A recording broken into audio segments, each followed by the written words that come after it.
Sejam bem-vindos a mais um IELCast, é do Piauí. Para o mundo! Como é que tá o seu cabelo? O meu tá, já era, mas vamos consertar esse negócio agora. O meu tô com aquela coroinha do padre, Olha, né? se você tem problemas de calvície esse podcast, esse IELCast, essa edição, você vai amar. Espera aí que você vai entender por quê. Bom, primeiro convidar para você se inscrever no canal, rumo a 1 milhão de inscritos. São multiplataformas para você nos seguir. TikTok, Kawaii, Instagram, Facebook, Shorts do YouTube. Enfim, dá essa moral pra gente, digita aí IELCast. É de graça esse material para você que consome. Então, já dá um like, né, Kilson? Com certeza, dê essa moral pra gente aí, né? Pô, você Esse tá elegante, cara. Pô, você tá vendo aqui, Heron? Essa é a nova da Heron, né? É, a nova da Heron, né? Olha aí, Coleção nova aí da Heron. Sobe aí um pouquinho a camisa. Pô, tá vendo aí, ó? Olha aí, ó. Gilberto, ajuda aí. Você né? esse microfone aí, Gilberto, do Kilson. Aqui, ó, Heron, veste o homem atual, você encontra Heron em todas a exclusividade Noroeste. É verdade. Bom, agradecer a Noroeste que renovou mais um ano com a gente. Esportes da Sorte mais um ano com a gente. Todo mundo que está aqui, NP Planejamento, G3 renovou um ano com a gente. Muito obrigado por essa moral. São vocês que nos ajudam a fazer aqui o IELCast. E lembrando que o IELCast é feito na Estação I, Estúdios Criativos, o maior Ecossistema digital do Brasil. É isso, gente. Hoje o nosso bate-papo é de falar de... Alguns falam de implante capilar, né? Na verdade, a terminologia correta é transplante capilar. Mas lembrando que na internet, no Google, as buscas são mais feitas como implante capilar. O currículo dela não é molezinha não, Kilson. Não, né? Não. Graduada em Medicina pela Universidade Federal do Piauí, que já é um nível mais hard, né? Ela também tem cirurgia geral, cirurgia plástica na renomada Universidade Federal de São Paulo, que é muito importante. Hoje a gente vive uma precificação de internet de profissionais de saúde que é muito temeroso, por isso que é bom você dar uma olhadinha no currículo. Se eu for ficar falando, é melhor ela falar dela mesma, então. Doutora Raquel Castelo Branco, seja bem-vinda. Seja bem-vinda, Cirurgiã geral, Raquel. cirurgiã plástica, tudo bem, doutora? Tudo bom, Yeldson? Boa tarde, pessoal. Boa noite, boa tarde, bom dia, internet. Eu queria agradecer por estar aqui. Eu sou uma apreciadora do seu conteúdo, vejo bastante as entrevistas e estar aqui falando desse tema super importante, né, que está tão em alta e tão atual, falado, né? tão atual, é muito gratificante para mim. Eu que agradeço, doutora, primeiro pela confiança de conversar com a gente. Eu acho que é um tema muito importante que pode ser conversado de uma forma leve, né? Sim, mas também com muita responsabilidade. Essa é a marca aqui do IELCast. Doutor, onde é que a medicina entrou na sua vida? Assim, sempre desde pequenininha? Gostava? Eu nem sei tanto, assim, que marco que levou, mas eu sempre gostei, né, da parte cirúrgica. E aí eu comecei medicina e fui enveredando por esse caminho da cirurgia, escolhi cirurgia geral, depois da cirurgia geral escolhi cirurgia plástica. E, na verdade, o transplante me escolheu, porque eu fiz o transplante de início como mais uma coisa que eu fiz em São Paulo. Fiquei mais um ano depois da minha residência para me aprimorar nessa técnica, né? E aí, quando cheguei aqui, tinha pouca gente que fazia, a procura começou a aumentar. É um nicho muito bacana. Um indica o outro e acabou que o meu volume hoje maior é de transplante capilar realmente. Sou cirurgiã plástica, realizo outras cirurgias plásticas, mas o transplante capilar é o meu forte aí, é a minha dedicação mais forte aí. O doutor Raquel, ainda em São Paulo, quando você fez a universidade aqui, né, a Universidade Federal do Piauí, e migrou para São Paulo. Foi mais sobre bagagem mesmo, mais experiências? Porque São Paulo, uma cidade daquela, parece de todas as cirurgias possíveis, né? A gente que no curso de medicina, a gente sempre fica... Quando eu fiz vestibular, eu só fiz aqui. Então, eu não tinha essa vontade ainda de ir para fora. Mas, quando eu fui fazer residência, eu já fiz prova só fora. Então, é uma coisa que a gente... É uma oportunidade da gente ver outras condutas, estar nos centros maiores, com os profissionais outros mais tipos de renomados, protocolos, né? E aí a gente fui ficando por lá, gostei bastante de onde eu fiz a cirurgia geral, queria fazer cirurgia plástica realmente lá, e aí foi dando certo e a gente... Qual foi lá em São Paulo? Foi no... Universidade Federal de São Paulo. Renomadíssima, né? Respeitadíssima. Unifesp. E aí... deu certo, foi dando certo, e aí eu voltei em 2020 para Teresina. Na pandemia?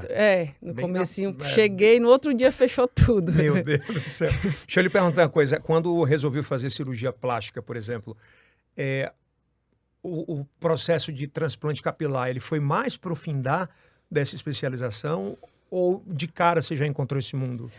Na verdade, na cirurgia plástica, a gente tinha contato com o transplante capilar, mas não foi aquela coisa como as outras cirurgias plásticas, né? Eu saí da residência com bastante bagagem de mama, de abdômen, fiquei 6, 8 meses lá no grupo de cirurgias de face, mas o transplante eu não estava ainda segura e eu queria aprender mais, né? E aí fiquei mais um ano numa clínica de transplante, fiquei mais um ano em São Paulo, frequentava uma clínica de transplante que o meu professor tinha um colega que era o chefe dessa clínica e que eu ficava indo 2, 3 vezes na semana. Então, peguei muita bagagem nessa clínica durante um ano, né? Então, não foi um cursinho de fim de semana que eu fiz, eu fiquei realmente lá na mão na massa muito tempo. E aproveitei para fazer outras coisas em São Paulo, me dedicar a outras cirurgias também. E aí, acabou que nesse ano eu disse, não, agora está na hora de voltar. Vamos arrumar as malas e em 2020 eu... Resolveu de fato vir, né? Passei 7 anos lá e vim embora para a gente começar a vida aqui, né? Algumas curiosidades, né? Quando você vai fazer medicina, quando você vai estudar sobre cirurgia, existem alguns lugares onde você começa a fazer cirurgia para fazer a parte de... Aqui a gente chama de costurar, né? É outro nome. Mas como é que é esse processo inicial ali? Eu fiz residência médica, né? Existem alguns estágios, algumas coisas, mas eu optei pela residência médica, que é o programa mais completo de formação de um médico na especialidade, né? E aí, na residência, a gente tem alguns estágios de aprender a operar, né?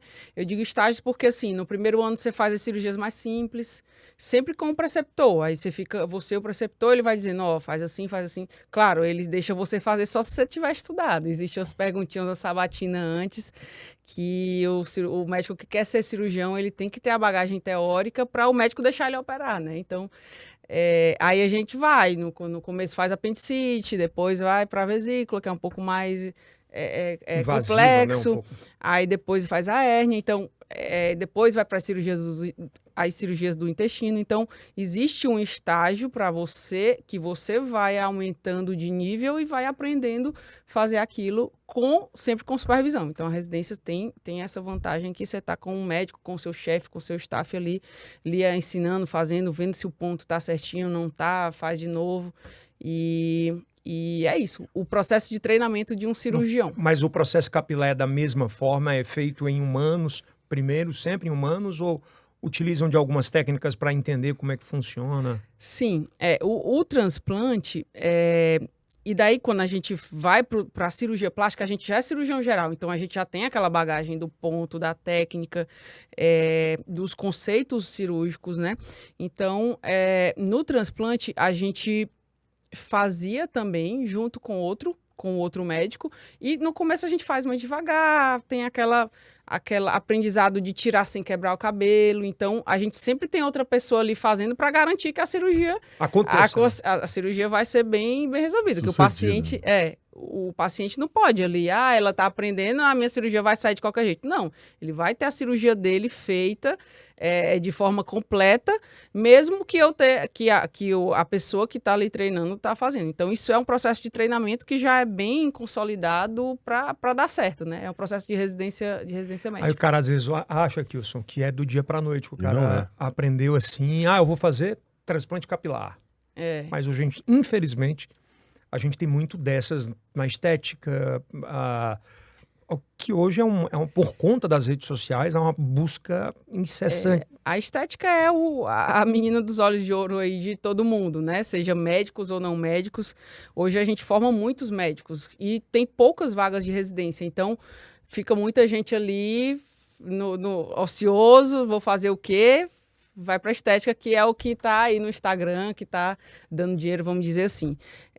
O transplante foi muito invadido nesse sentido nos últimos 4, 5 anos por médicos que fazem cursos de fim de semana, treinamentos que não a residência, que não um treinamento mais oficial ali pelo MEC, pela Conselho Federal de Medicina.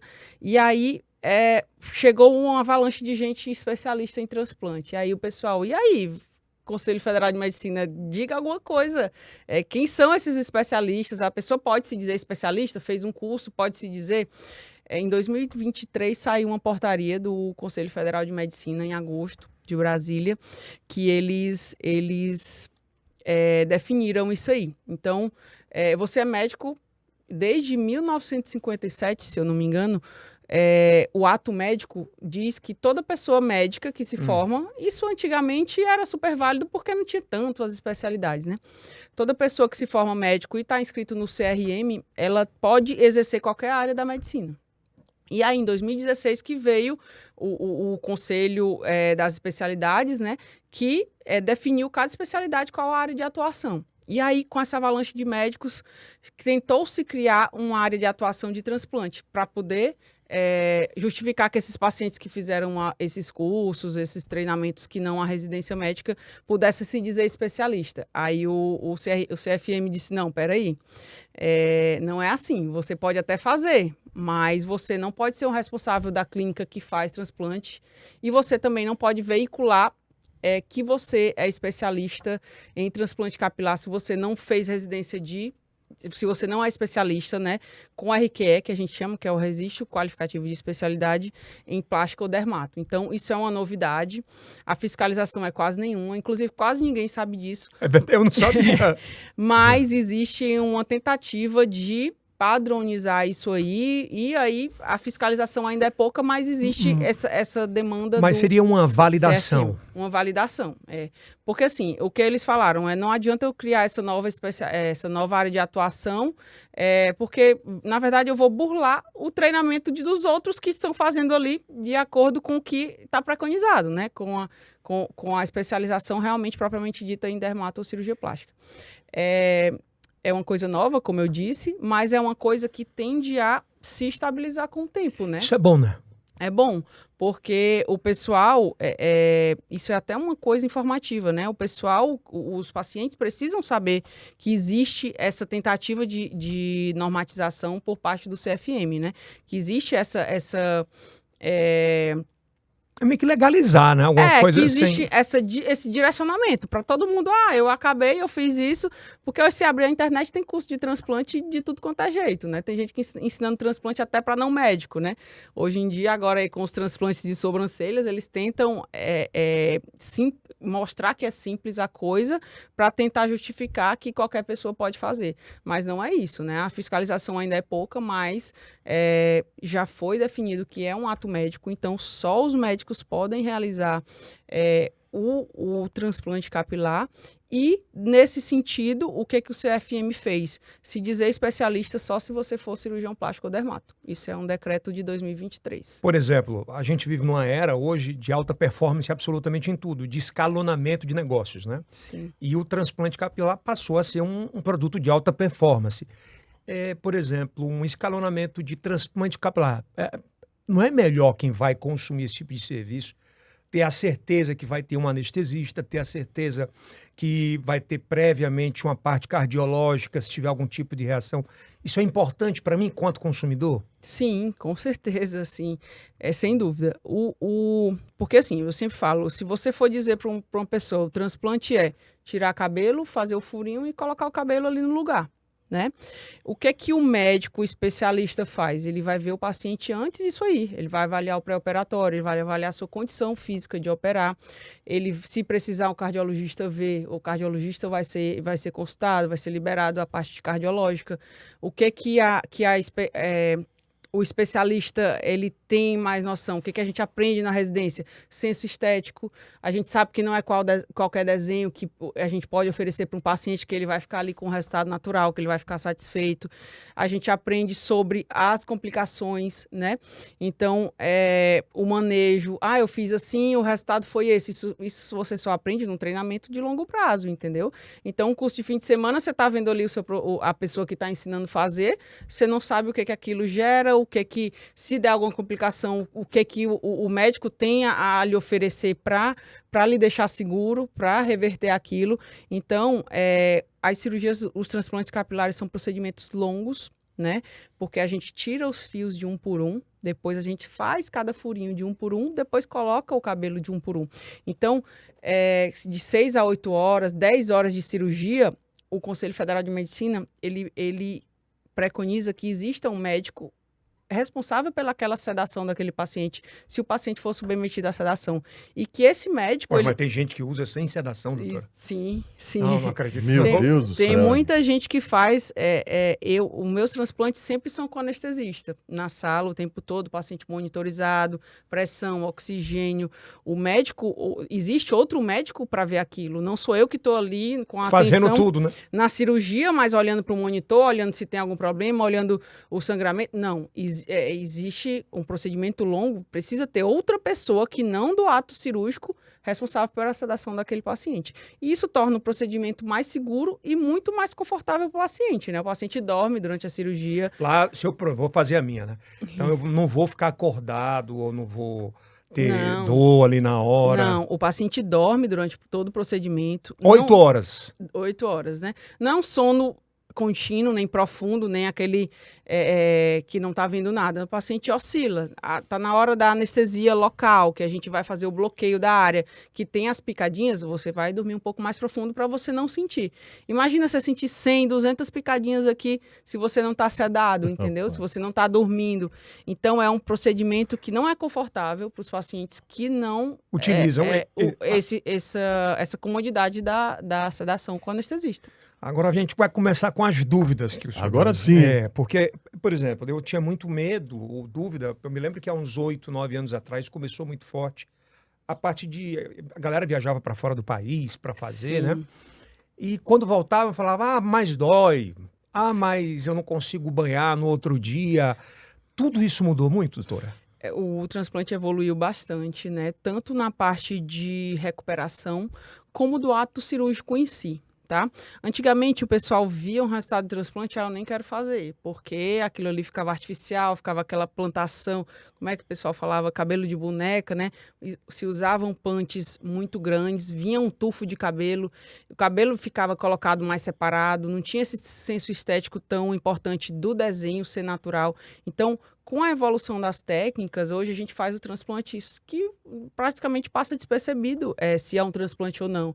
O paciente tem mais coragem de fazer. A anestesista com a gente na sala deixou o procedimento sem dor, sem desconforto para o paciente, deixou o paciente com mais coragem de fazer. Então, se o paciente tem um amigo que fez e ele ali observou a recuperação, como é que foi, o paciente teve uma experiência positiva, aquilo ali encoraja todo o entorno dele de buscar. Né? Mas vamos lá, eu trabalho normal de segunda a sexta, horário de funcionamento normal. CLT.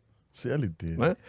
Vamos lá, sou médico também, ou profissional liberal, preciso fazer, quero dar uma repaginada. No outro dia eu consigo trabalhar? Tem paciente que faz, eu já operei, outro dia eu operei um juiz, ele era workaholic, que ele dizia, né? Ele fez uma audiência com curativo ainda da cirurgia. Então, se for um trabalho home office, se for um trabalho que você não vai pro sol, se for um trabalho que você não pega peso, não baixa a cabeça, tem paciente que trabalha no dia seguinte. Agora, sim, existem os trabalhos de contato com pessoa, com público, existe trabalhos que você está ali na rua, no sol. Então, esses pacientes a gente pede que pelo menos 7 dias ali fique um pouco mais recolhido, mais tranquilo em casa ou fazendo home office, entendeu? Então, assim, não é uma cirurgia de uma morbidade alta, não é uma cirurgia que lhe prende de trabalho, que você não pode andar, que você não pode fazer essas coisas. Não. Eu sempre digo para o paciente, ele vai para casa com um acompanhante, porque teve a sedação durante o dia, ele fica um pouco mais sonolento, mas amanhã ele pode vir sozinho tirar o curativo. Já posso dirigir de boa. Tem paciente que bota o boné e vai para o trabalho, entendeu? Então, é uma coisa que não deixa o paciente tão recluso e tão afastado das suas atividades mais, não.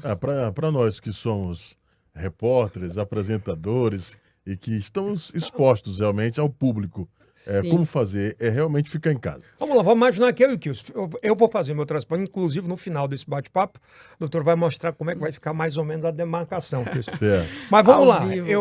eu trabalho, vamos parar numa quinta-feira para fazer. Pronto, geralmente o que eu faço, né?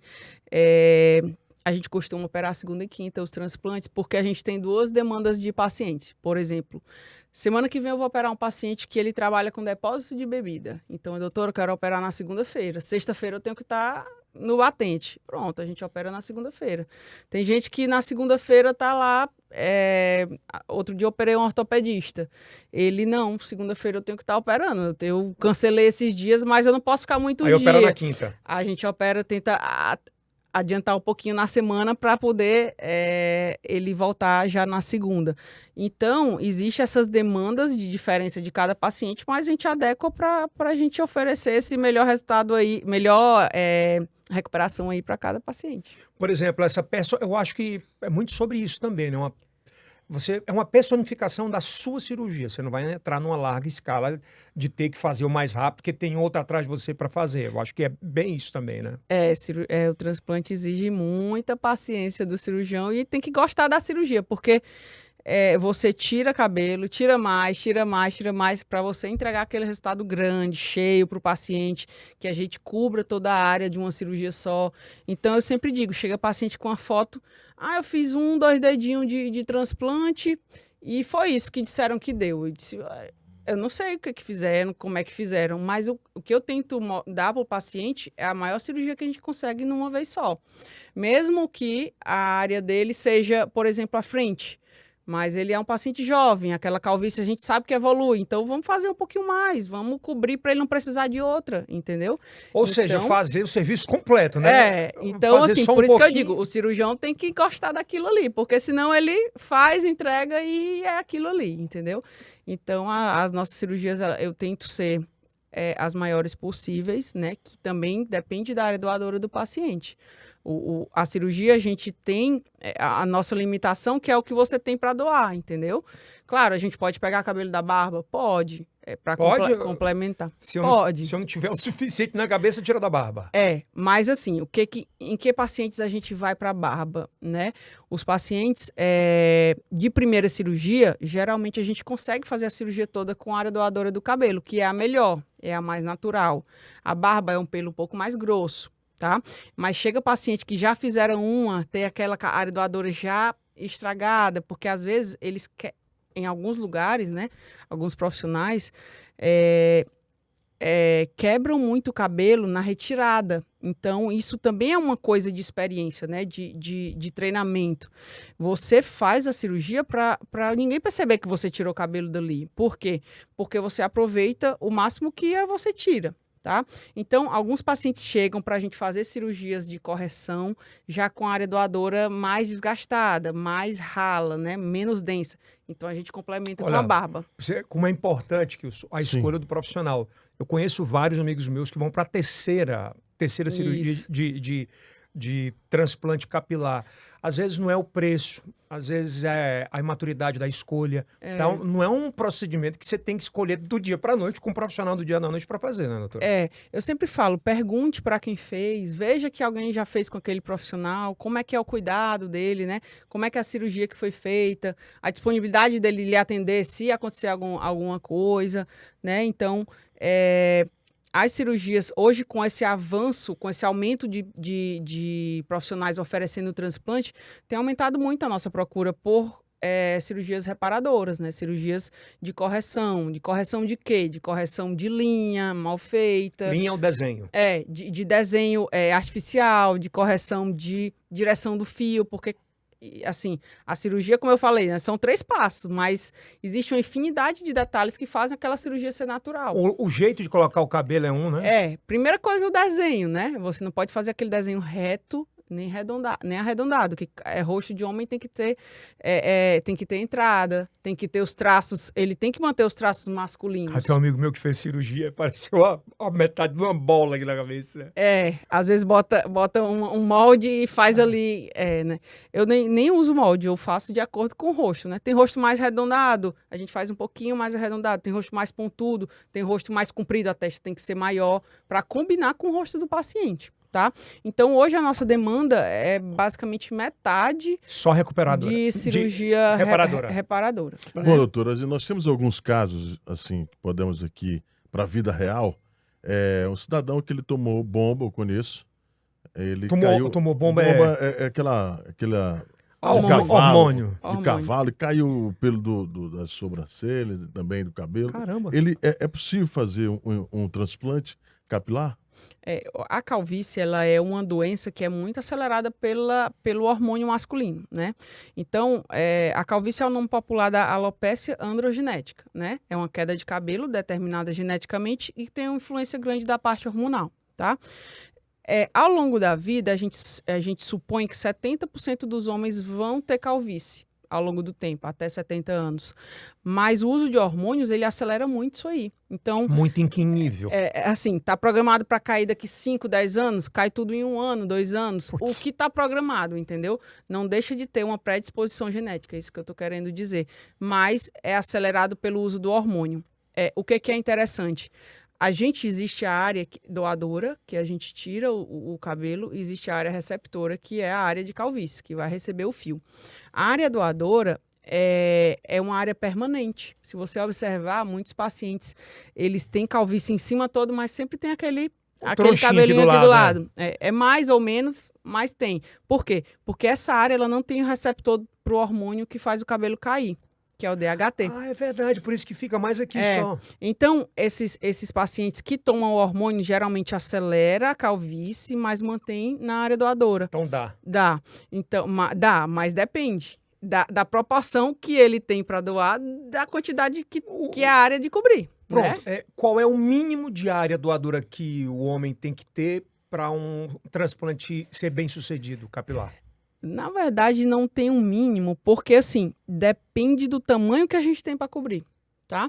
Porque, assim, às vezes ele tem uma área doadora pequena, né? Pouco extensa, mas é cheia. O cabelo é grosso, o cabelo enrola, então ele dá mais volume. E a gente complementa com a barba, tá?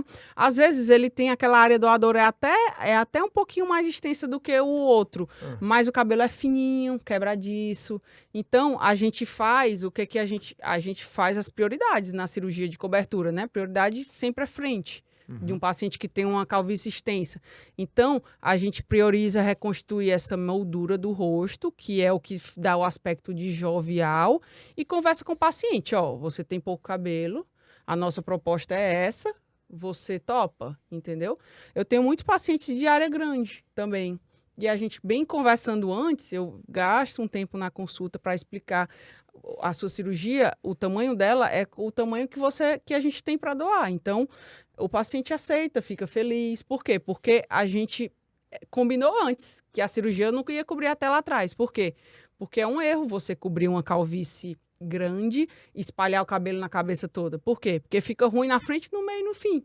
Então, eu dou uma prioridade para frente e para o meio e deixo a coroa para um segundo momento, vamos dizer assim. Mas isso tudo combinado com o paciente. Mas se der para fazer tudo... Não, se der para fazer tudo, é o ideal e é o que a gente faz, né? A gente geralmente cobre tudo. É muito difícil o caso que a gente deixa alguma coisinha para depois. Assim, tinha muito medo da galera fazer implante pelos implantes que apareciam há 5, 6, 7... Tem casos que, por exemplo, acho que o cantor Diogo Nogueira, acho que tem até o exemplo aí, ele fez uma época que ele nem tirava o chapéu e nem raspava a cabeça. Era o tempo de ter a cabeça raspada, né? O Diogo Nogueira, ele... Fizeram um transplante dele, para você ver, né?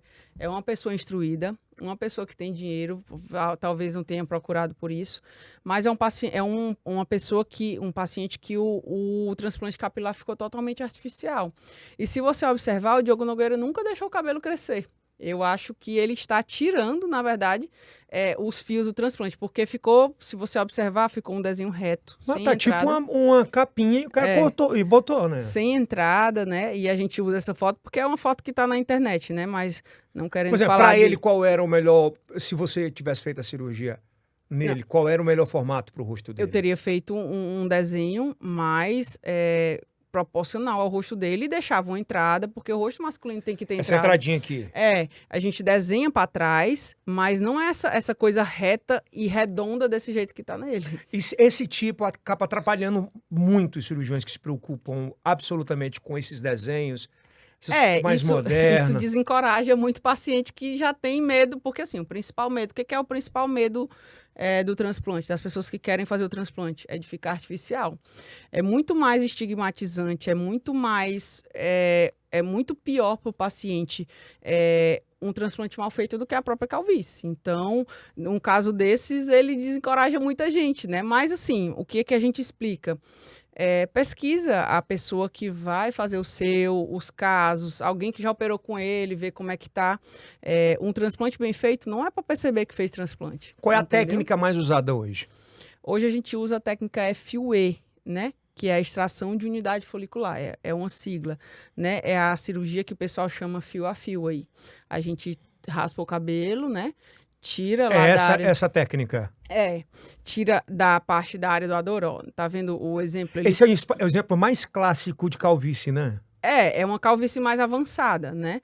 Existem graus menores de calvície que a pessoa ainda tem cabelo em cima, tá? Mas mesmo assim, mas tem. Mas ó, o que eu falei, mesmo assim ele tem cabelo ali naquele lugar que não tem um receptor do hormônio que faz o cabelo cair. Então a gente tira dessa área, que é uma área que a gente chama permanente, vai para o microscópio, vai para a mesa, as auxiliares, as instrumentadoras vão ver o cabelo que está viável, porque só adianta eu colocar o cabelo que tem a raiz, que ele está inteiro. Então, por isso que às vezes ia aquele pessoal antigamente para a Turquia, dali voltava com a cabeça cheia de fio, daqui 3 meses não nascia. Por quê? Porque não adianta botar fio quebrado, fio que não está inteiro, que não tem o bulbo, entendeu? Então, vai para a mesa, a gente escolhe os fios que são viáveis de transplantar e aí a gente vai colocar na área de calvície, faz o desenho e vai colocar. Cada área que vai receber o cabelo, ela tem uma inclinação adequada para crescer e ficar natural, tá? Não pode chegar e colocar de qualquer jeito, não. Não pode colocar para trás nem para cima. Na coroa tem que ter o redemoinho. Então, cada lado da cabeça tem a sua inclinação que o paciente vai pentear. Quando não há essa técnica ou essa especialidade, fica meio cabeça de boneco, assim, né?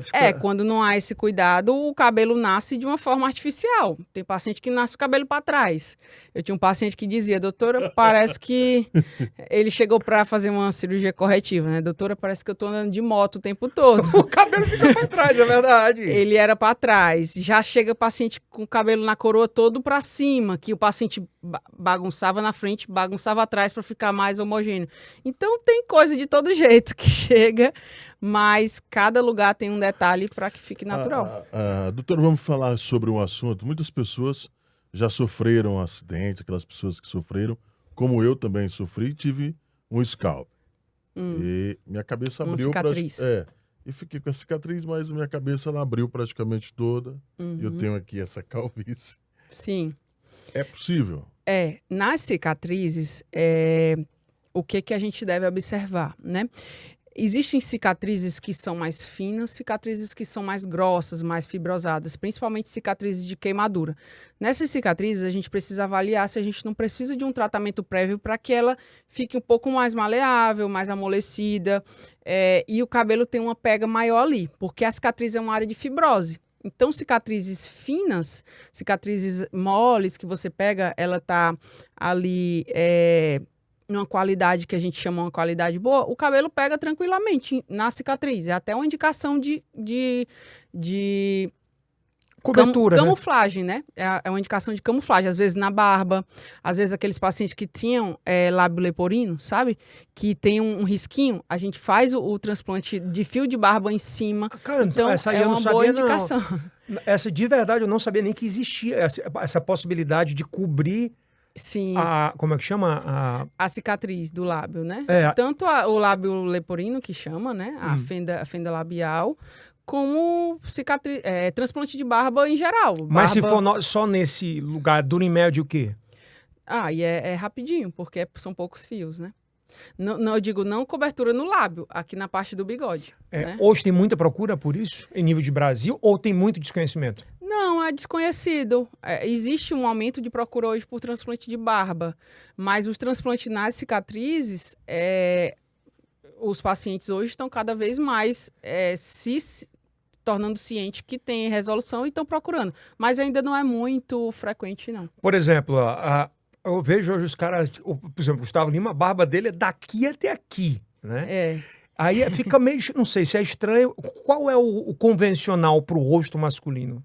No transplante de barba, então, existem outros parâmetros já, outros detalhes para o transplante ser natural, tanto do desenho como da direção do fio.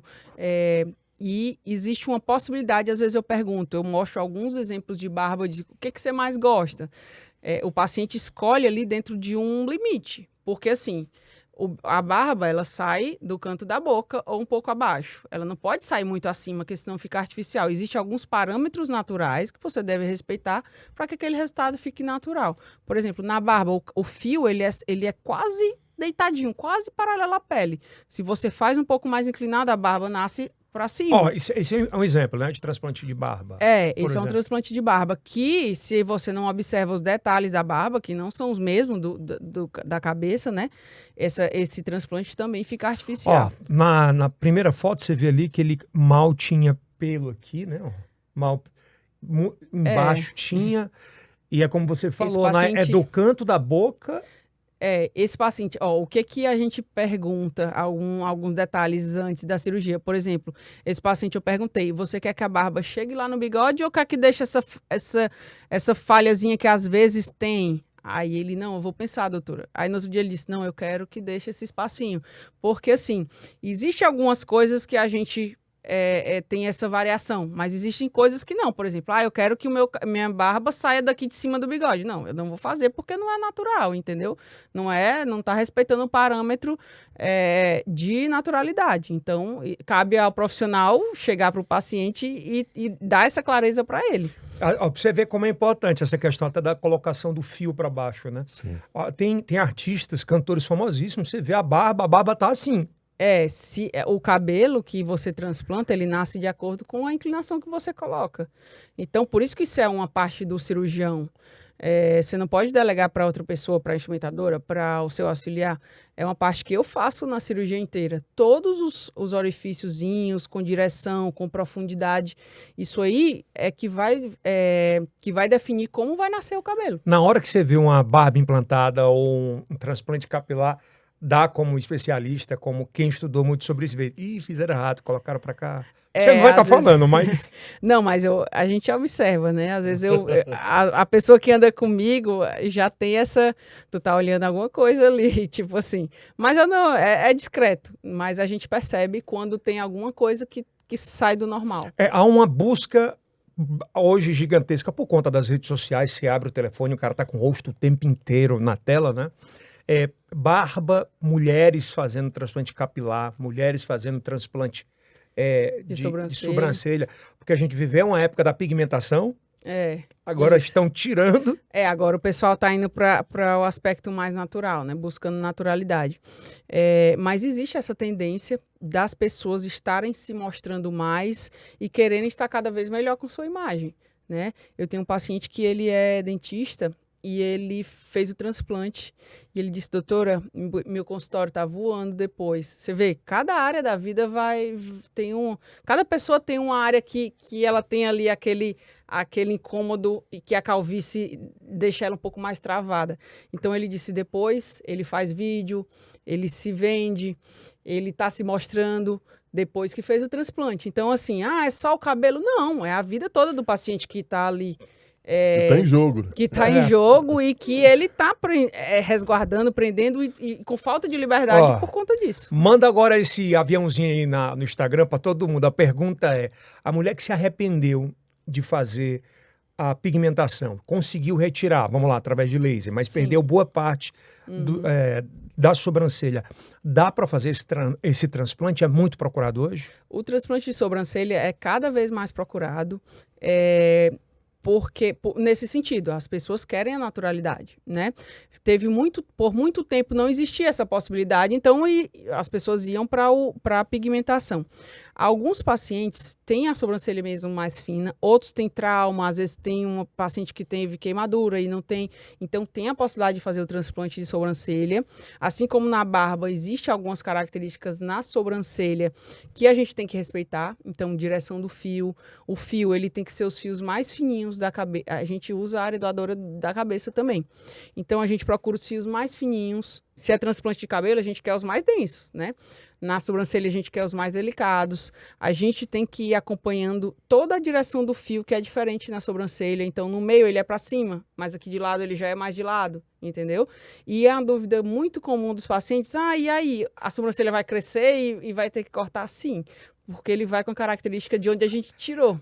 Então ela vai ficar crescendo mais. É igual o cabelo, né? Então, Mas nada aí o que- paciente vai no salão sempre e Levanta hidratar. aqui, faz E o corta. corte, não tem problema. É melhor ter do que não ter. É. Não tem. Não, o Kilson não tem, ó. Mas Ó, é não tem, natural, ó, é não tem. natural. Eu sou o candidato se ele tiver Só incomodado. tem um toquinho aqui de sobrancelha. Eu já tenho demais, tenho que cortar. Mas ele pode ser a cicatriz, né? Que ele falou que teve o trauma. Pode Não, ser mas que tenha antes perdido. disso. Já não tinha pouco. Já não Quanto tinha. tempo, em média, essa cirurgia? De sobrancelha? Ah. Pouquinho. Sobrancelha a gente usa muito menos fios, né? Então, 3 horas, 4 3 horas. horas de faz cirurgia. rápido, né? Com folga, assim. Com folga. Ela cai? Aí é igual o do cabelo. Ela tende a crescer um pouquinho, cai, e aí ele vai nascer o fio definitivo depois de 3 meses. Né? Porque o cabelo ele tem o ciclo, e aí é natural, né? O ciclo biológico, isso a gente não consegue mudar. Ele depois que ele entra na fase de queda, ele volta para a fase de crescimento depois de 3 meses. Cara, aí pronto, já é tudo definitivo. Para as mulheres, isso é extraordinário. Larga esse negócio de tatuando aqui. É porque fica muito artificial. Não é que fica feio, mas fica muito, muito... Tem até umas profissionais que conseguem fazer umas coisas mais naturais, mas a regra é que é bem perceptível aí quando é uma micropigmentação. Existem áreas doadoras do corpo que não são cabelo, a gente chama pelo. Eu falo isso para poder explicar, deixar esse paciente com clareza que a nossa preferência sempre é do cabelo. Do couro, tá? do couro cabeludo. Mas existem áreas alternativas, sim, quando você não tem aqui para tirar, e aí você complementa. Primeiro escolher a barba, tá? Aqui abaixo do queixo, não fica marca, tá? A barba, o rosto recupera bem mais rápido até do que a própria cabeça. Sabia dessa, não. E depois aí vem peito, tórax, mas isso aí é só em último caso mesmo. Geralmente a gente consegue... Eu não posso deixar de perguntar, mas eu vou perguntar. Região pubiana pode servir de área doadora? Pode servir sim, mas região pubiana, ela é um fio que ele é um pouco mais comprido e um pouco mais próximo da pele. Então, você traumatiza mais o fio e consegue menos, vamos dizer assim. Porque, vamos dizer aqui, a pele, o fio é quase assim. Então, para você entrar com o aparelho, você transecciona mais, vamos dizer. Então, é menos aproveitado. Da barba é praticamente igual da cabeça, tem uma inclinação que você consegue aproveitar praticamente tudo. E do peito, ele é um fio que ele é um pouco menos denso do que a cabeça, né? Então, a maioria dos fios, dos folículos são de um fio, mas, em último caso, a gente... Já aconteceu, doutor? Já tiramos do peito, já tiramos, inclusive, da região pubiana e da barba. Bom, não doutora, vou fazer a outra pergunta, não. Não adianta. Não adianta. Doutora, eu tenho uma curiosidade. Eu vou fazer a cirurgia. Um ponto. Eu tenho que deixar meu cabelo, a parte doadora, crescer. Eu não corto o cabelo. Você que corta o cabelo em 15 dias, por exemplo. Sim. O transplante a gente vai raspar o seu cabelo para preparar para a cirurgia, mas isso a gente faz só na hora. O que eu recomendo para os pacientes na consulta? Venha com o seu cabelo um pouco maior, para a gente fazer as marcações de onde é mais denso, menos denso, do redemoinho, das suas características aí de densidade, para a gente marcar, né? E aí depois que a gente raspa. Então, esteja com o cabelo grande para a gente... fazer essa marcação de necessidade de cada área, para a gente avaliar bem a densidade que você tem, porque às vezes chega muito curtinho, o cabelo fino é igual ao grosso, quando ele tá muito curto. Mas o meu aqui só tem um fiapinho de fio aqui. Você tem que ir assim pra gente marcar. Tem que ser nesse tamanho, mais ou menos. Ou maior, se conseguir, a gente marca e raspa depois, porque a cirurgia, ela tem que ser raspada a área que vai retirar. Uma dúvida, mais uma dúvida, acho que é interessante. Por exemplo, eu sou grisalho, então eu tenho um cabelo branco e cabelo preto. O que é que vai me garantir não ficar uma parte branca, uma parte preta? Pacientes grisalhos, a gente tem um preparo do fio antes da cirurgia. Porque se eu raspo o seu cabelo e tiro do jeito que tá aí, eu vou dar preferência de tirar os pretos. Aí, às vezes, você vê algum artista, aquela faixa preta aqui e aqui grisalho, que é o cabelo normal. O que a gente faz para evitar isso? O Cacá Diniz ficou assim, uma época. Acho que na primeira cirurgia que Foi. ele fez, ele ficou um pouco mais escuro a linha anterior. Mas o que a gente faz, né? A gente faz a preparação, raspa o cabelo, a gente passa uma tinta onde a gente vai tirar só, quando o cabelo já está raspado. Então, a gente deixa todos os fios coloridos uniformemente. Então, a gente tira de uma forma uniforme. Então, a gente vai transplantar também aleatório. Então, você vai ficar com o cabelo grisalho, assim como Branco e é o pretinho. resto do seu. Então não tem problema nenhum. Dá para fazer. Fica natural, Fica charmoso, fica bom. que nem a barba que os sondões. Uma avaliação dura quanto tempo? Tô na correria, o empresário, o advogado, o dentista, enfim. E quanto tempo ele tem uma avaliação do todo? Do seu estado, né? Então, é uma coisa muito importante a primeira consulta, a consulta com o cirurgião que vai lhe operar. Eu geralmente perco um tempinho, assim, ganha um tempo, na gasto verdade. um tempo nessa primeira consulta, porque eu vou lhe explicar tudo da cirurgia, a sua área doadora, vou olhar o seu fio, a qualidade, se tá fino, se já tá bom para operar, se às vezes tem paciente que a gente pede para tratar um tempo antes, né? Para você chegar na cirurgia já com a área doadora mais densa. Tem paciente que já tem área doadora suficiente para cobrir o que precisa. Então, nessa primeira consulta a gente vai tanto avaliar a sua saúde como um todo, porque para você operar, você precisa estar bem de saúde, exames, às vezes se precisa avaliação de cardiologista, avaliação do seu cabelo em si, aí sim, conversar sobre a cirurgia. No seu caso, não, dá para a gente fazer toda a cirurgia de uma vez só, mas tem pacientes que têm uma área de calvície muito grande em relação à área doadora. Então, nesse paciente, a gente tem que conversar que tamanho a gente vai conseguir cobrir numa cirurgia, tá? Então, tudo isso a gente alinha na primeira consulta. A minha primeira consulta geralmente dura 1 hora, vamos dizer assim. E aí a gente vai para a cirurgia com o paciente ciente. Do que? Ali, A primeira entendendo pergunta, tudo. né? O cara faz, e dói, doutora?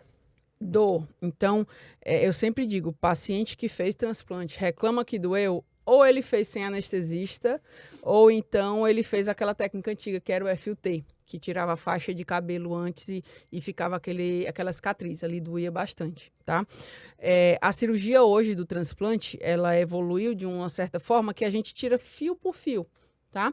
E eu, particularmente, faço tudo com anestesista no momento, no ato operatório. Então, o paciente fica sedado, não sente nem a picadinha da gente anestesiando a O área. cara pega a veia aqui, colocou Pronto. anestésico. A dor da cirurgia é Conte de 1 a 5, punção 3 da dormiu. Aí a gente faz a anestesista Então é de boa, sim. faz um sedativo e o paciente fica dormindo. Na hora das picadinhas, geralmente é um sono um pouco mais profundo, para ele não sentir aquela dor. Depois ele fica ali num sono mais superficial. Se no meio da cirurgia der vontade de ir no banheiro, dá pra ir? Dá. A anestesista, ela deixa você um pouco mais acordado. Aí, E aí faz xixi no meio da cirurgia. não tem problema nenhum. Inclusive, no meio da cirurgia, você vira, ajuda a gente, vira, e a gente continua com a cirurgia. Eu tenho essa na curiosidade. colocação. Na cirurgia de transplante capilar, eu faço sentado, como é que eu faço? Deitado, confortável ali. É o seu dia de beleza, né? Então a gente vai fazer tudo para correr da melhor forma possível em relação ao conforto e segurança para você. Então, começa, né? A cirurgia começa com a retirada dos fios, então você vai estar de barriga para baixo, né? Tô de bruço. De bruço. Certo. A gente tem um travesseiro específico que você fica confortável, tem um lugar de botar a cabeça, e aí a gente tira todos os fios ali de trás, de lado, depois você vira e aí a gente vai fazer todos os furinhos e colocar o cabelo. Então, a cirurgia tem 2 posições. A sedação faz você não ficar incomodado com a posição. Tem paciente que é ansioso, mexe o pé e dói as costas. Então, na sedação, a gente garante que você fique ali todo calminho ali, sem dor. Cara, de fato, é o seguinte, você imagina que você vai dormir 11 da noite, vai acordar às 6 da manhã e vai estar tudo certo. Não, aí você vai para a cirurgia, dorme até 6 da tarde e vai para casa cabeludo. Então, a vontade, estão me perguntando aqui, na interna, se, por exemplo, hoje o ser humano consegue receber órgãos de outros seres humanos. Sim. Cabelo dá? Dá não. Cabelo tipo, tem que ser o Kilson, me cede o teu cabelo. Não, a gente só consegue fazer... Quase não tenho. A gente A pergunta só consegue... dá para fazer transplante capilar de outro ser humano para... Não, não dá. Por quê? Eu vou te explicar. O cabelo, ele é um órgão... O folículo capilar, ele é um órgão, por isso que é transplante, né? Você pega um órgão do corpo e leva para outra área. O implante é um material, é uma prótese, é um marca-passo, por isso chama implante de prótese. Essa é a diferença, né, que a gente comentou no começo. Para pegar de outra pessoa, você teria que tomar imunossupressores para o seu corpo não reagir contra o cabelo dele e não matar. Mas é uma coisa que não é um órgão muito estranho, efetivo, né? Não é muito efetivo e é uma comorbidade muito grande que a gente coloca para a pessoa por conta do cabelo. Se faz de órgão, que é vital, que você não vive sem, mas de cabelo não justifica você imunossuprimir, dar aquela quantidade de medicamento que se dá para quem faz transplante de órgão, e mesmo assim ainda não é efetivo, né? O cabelo, o corpo reage, não consegue barrar esse processo e esse cabelo pegar. Doutora, antigamente isso era uma cirurgia muito cara. Me lembro de a galera viajava para a Turquia e pagava $15 mil, $30 mil para fazer, né? Hoje é uma cirurgia mais acessível? Hoje existe facilidade, por exemplo, de pagamento para ser realizado? É uma boa pergunta. Hoje, os transplantes estão bem mais acessíveis que antigamente, mas existe um limite de qualidade que a gente consegue oferecer para o paciente. Então, desconfie, eu sempre falo, desconfie de coisas muito baratas, né? O transplante é uma cirurgia longa, é uma cirurgia que pega ali a sala de cirurgia, sedativo, o dia inteiro. Anestesista, enfim. Alguns profissionais fazem com anestesista, que também é um profissional que tem o seu valor agregado, e desconfie de coisas muito baratas. Alguma coisa está perdendo ali, né? Ou na qualificação do profissional. A equipe também precisa ser qualificada. No começo eu trazia um auxiliar de São Paulo, treinei minha equipe, hoje tenho um orgulho, minha equipe é toda de Teresina, treinada por mim, do jeito que eu acho que tem que ser. Não preciso pegar essas outras pessoas que operam com várias pessoas, né? Porque, assim, existem hoje grupos de instrumentadores e outros profissionais que rodam o Brasil fazendo cirurgia para cirurgião que não é muito experiente. Toda semana alguém oferece no meu Instagram, doutora, a gente faz transplante, a gente tira, a gente coloca, a gente faz todas as etapas. Eu digo, não, eu que faço tudo isso. Então, a minha equipe toda me auxilia, as partes principais, as partes de cirurgião são todas eu que faço. E isso tudo tem um custo, um valor agregado, é o dia todo de cirurgia que se usa no centro cirúrgico. Então, existe essa democratização, né? Hoje é muito mais acessível, mas existe um limite que você também não pode ser tão barato assim. Vamos combinar uma coisa, um investimento que você vai fazer pro resto da sua vida. Então, se você faz um negócio que não fica legal, Kilson, acabou, chefe. Em vez de uma coisa que era solução, vira trauma. É o tal do barato que sai caro, né? O pessoal que paga uma vez mais barato, precisa pagar de novo para corrigir, precisa pagar uma segunda ou terceira vez para botar mais, porque às vezes o é barato, mas ele faz só uma linha de cabelo, 2, entendeu? Não coloca na cabeça inteira. Então, você vai ver 2 cirurgias, 3, que é o tamanho de uma cirurgia grande, ali já aquele valor mais baixo nem compensou, entendeu? Hoje a gente está falando em transplante masculino. A gente vai gravar um outro episódio onde a gente vai falar sobre todas as possibilidades para a mulher, em termos de transplante capilar. A gente tem muitos problemas hoje com mulheres que perdem, né, parte do couro cabeludo, se dá para reimplantar, mas num próximo episódio. A doutora agora vai vir aqui, é um passe de mágica, aqui na internet é assim, e vai demarcar como é que vai ficar. O meu dá programado daqui um mês, mais ou menos, né? É você que manda aí com a sua demanda que agora não tá dando. Bem que eu queria logo. O meu vai ser daqui a 5 meses. Mas olha, eu tinha um trauma muito grande, medo, e a doutora Karine conseguiu fazer com que eu tivesse a tranquilidade de realizar, porque a gente que trabalha com imagem o tempo inteiro, eu tenho medo de descaracterizar muito forte, né? Sim. Eu entro na casa da galera há 18 anos na televisão aberta, na internet já há uns 5 anos, então acaba que eu tenho... O medo é esse, né? Esse é o papel desse contato com o profissional que você escolhe para realizar, né? Isso a gente faz na primeira consulta. Desmistifica esse medo. Às vezes eu pergunto, você tem medo? Tem medo de quê? Né? Porque existe o medo de ficar artificial, existe o medo de doer, existe outro dia, chegou um paciente que tinha medo de dormir e não acordar. Eu disse, mas isso aí é uma coisa para você ficar confortável. Ele, não, eu quero que a anestesista vá, mas ela olhe para mim e eu fique acordado. Eu disse, mas não tem sentido. ela dormir é uma coisa boa, você não vai ver a cirurgia, não vai se incomodar.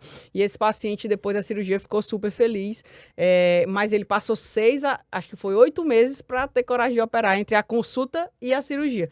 Então, é importante a consulta com o médico que você escolheu, porque a gente desmistifica esses medos e existe realmente, é um procedimento cirúrgico, é um procedimento que tem riscos inerentes ao paciente, à cirurgia, ao tempo cirúrgico, mas a gente faz de tudo para que isso seja o mínimo possível. É um ambiente controlado. É um ambiente controlado, é uma cirurgia superficial, a gente não tem descolamento, não tem retirada de pele, não tem ponto, então é uma cirurgia que não dói, é uma cirurgia de rápida recuperação e de ótimos resultados. Então vamos lá? Muito Vai fazer bem. assim, ó. 1, 2, 3 e... É mais ou menos assim a marcação. Como é que é isso aqui, doutor? Explica aqui. Então, ele me pegou de surpresa aqui com esse Não, é só pra desenho. gente ter uma ideia aqui. Mas eu gosto muito de mostrar. Inclusive, na primeira consulta, eu faço esse desenho no paciente para ele ter uma ideia. Porque tem paciente que chega com a ideia, doutora, eu era adolescente, minha testa era aqui. Pois é. Essa aqui é a média de testa masculina. Mostra aqui o... Adulto, ele tem uma testa um pouco mais alta mesmo. E é isso que fica natural.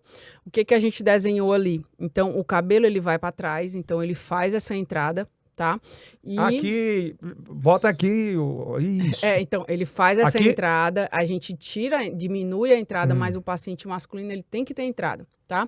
O que tem mais aí? A gente faz essa primeira linha com essas irregularidades, então eu coloquei o pontinho aí. Esses pontinhos aqui, né? A gente coloca os fios. Eu tô careca pra caramba.